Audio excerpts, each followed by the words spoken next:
Hey guys, so today we are doing week 2 means, but this time we are looking at day 2. So we're doing significance. So with significance levels, we're still doing the state plan do conclude. Yes, this is very similar to last week whenever you were doing proportions. The only difference now is that we're looking at means. Hopefully you're starting to see how truly the same all of this is. So the first thing that we're going to look at is the state. So the state is going to be the same in both steps. So if you're doing a significance test for something that you've already done the confidence interval for, don't redo it. Just use what you used before. If you've already done the step, you do not need to redo it. The next part is to plan. Check your conditions. Remember, we're doing the central limit theorem because it's a mean, which means 1, is it random? And 2, is the sample size greater than or equal to 30, or does the problem say so, or is the dot plot good? If it meets any one of these 3 conditions, it's good. The third thing is where it gets a little different because now we're looking at the do. So for that section, we're going to have a different formula. So our formula is now going to be t equals x bar, so that's sample mean, minus the null mu hypothesis, or the null mu, divided by the sample standard deviation over the square root of the sample size. And this is going to give you your t. From here, you are going to use the table B.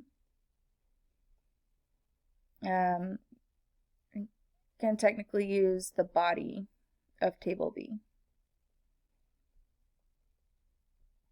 to find p-value.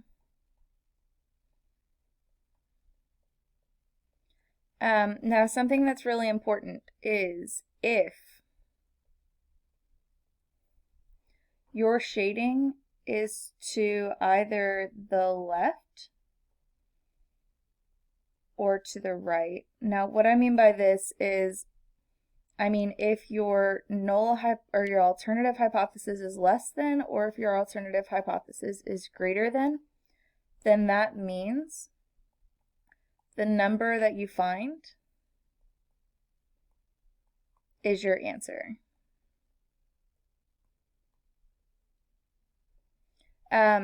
If whenever you are in your table, if you're looking for an alternative that is not equal to, which means that you are looking at the left and the right side.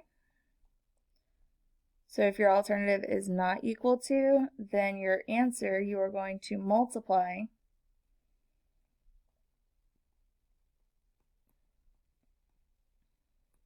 the number in the table by 2.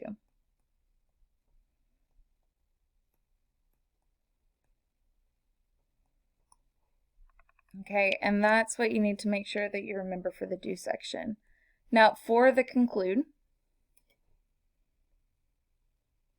in this one, what we are doing is we are comparing the p-value to alpha.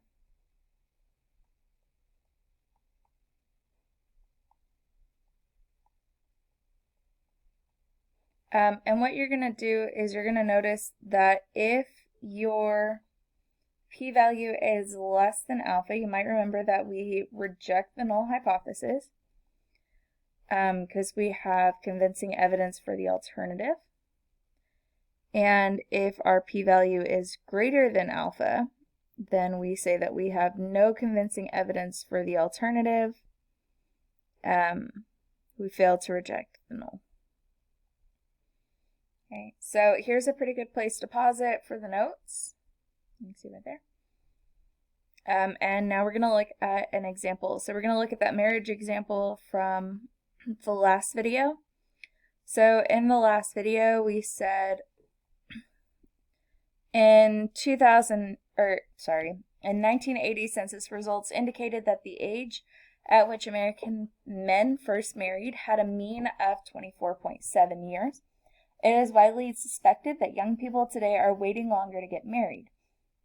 We want to find out if the mean age of the first marriage has increased in 2010. A random sample of 85 males had a mean age of 25.4 and a standard deviation of 5.12. Conduct a 96% confidence interval. So one thing that it doesn't tell you in this problem is it doesn't say what is alpha. But if you check out your table B at the bottom, there's something really cool about it. Okay, so check this out. So we have a 96% confidence interval right here at the bottom. I need to not use pink. So with the 96% confidence level, if you come up to the top, this is your alpha right here. So our alpha for this problem, that's a really bad A. There we go. Our alpha for this problem is 0.02, which is really, really cool. So anyway, let's go back. All right. So one thing that we do know that's a little extra now is that our alpha equals 0.02. So let's think about this. Okay, so we're trying to do a confidence interval. Remember, our state and our plan section are the exact same thing. So I'm just going to copy it over. That's all I'm going to do. So look right here, nifty tool. Copy and paste. Oop, want to get the problem. There we go. And then we're just going to copy it and we're going to move it right over here. Boom. Isn't that cool? Technology is so much fun. All right, so I didn't copy the C. So we know we've stated, we just copied it over. We did our plan. We already checked to see if it was random in the last video. We already saw that the sample size is greater than or equal to 30. And so we said that it was normal by the central limit theorem. So now what we're going to do is we are going to do the calculations and we're going to figure out what in the world this p-value is. So we're going to be using the formula, again, t equals x bar, the sample mean, minus your mean from your hypothesis, divided by the standard deviation of the sample over the square root of your sample size. So let's just plug everything in.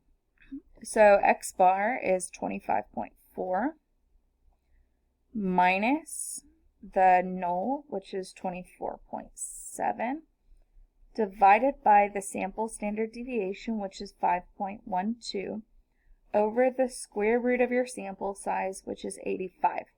Now some of you at home, y'all are like, Miss McDonald, I don't have access to a calculator. I can't do this. Yes, you do. So if you go to your Google, not the classroom, just Google, and then you type in Desmos Scientific Calculator, it's the first thing that pops up. So nifty. And then you go ahead and do the fraction sign. And then you're going to do 25.4 minus 24.7 divided by, go to the bottom, and then you need another fraction, 5.12 over the square root of 85, and that tells you the answer is 1.26. So whenever you go back to this, we know that it is 1.26. That's our t. Now let's check out that alternative, sorry, no, just kidding. Let's figure out what the p-value is. So we are looking for the p-value where t equals 1.26 and we have a degree of freedom of 84. So we need to find table B. If you don't know where table B is, or you lost it, or you haven't looked at the classroom, this is the classroom right here. So we have our statistics. I'm thinking about changing the theme. I don't know yet. But right here, I put just in case you can't find your tables, not the kitchen kind. Here's table A and table B. And so there's your table B. So what we're going to do is we are going to look in that table and we're going to figure out where in the world can we find a t that is 1.26 with a degree of freedom of 84? So remember, we're going to go the closest without going over. So we can't go to 100 because 100 is too far. So we're going to use the degree of freedom of 80. And we want to look at this line and figure out where would t equals 1.26 fall. So in this case, 1.26 would probably be between these two numbers. That was a horrible color to choose. So it'll probably be between these two numbers right here. So in that case, not a horrible color to choose, just a horrible pen to choose. There we go. So it's going to be between these two, which means that our answer, our p-value, is any number that is between 0.15 and 0.10. So our p-value is between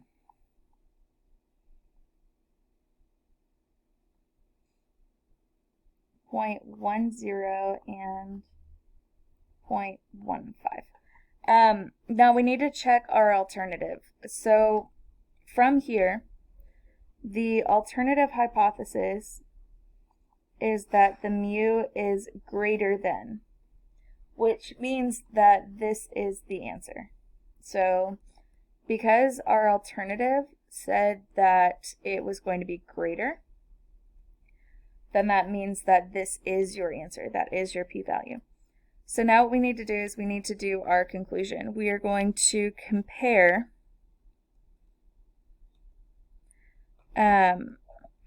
we're going to say, how does a number that is between 0.10 and 0.15 compare to 0.02, which is alpha?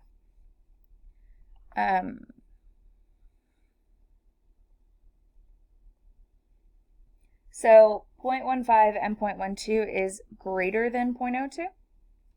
So because it's greater than, we say that we fail to reject the null hypothesis. We have no convincing evidence that the alternative is true. So I'm going to take this right here. I kind of cheated this. Oh, no, okay. Just delete that. Awkward. No, not going to work. It should work at some point in time. Isn't this fun? Oh my goodness. Oh, there we go. Okay. So we're gonna just edit this part out. No, we'll keep it. Okay. So we fail to reject the null hypothesis. We have no convincing evidence that the alternative is true. But we can't just say we have no convincing evidence that the alternative is true. We have to say we have no convincing evidence that the true average age for men getting married has increased. So we have no convincing evidence that the true average age for men getting married has increased since 1980. Okay. Now, if we did this data over 2020, then it actually would be a significance difference. But this is how you are going to do your problem. If you notice, it is incredibly similar to the last video. So stay well. Bye.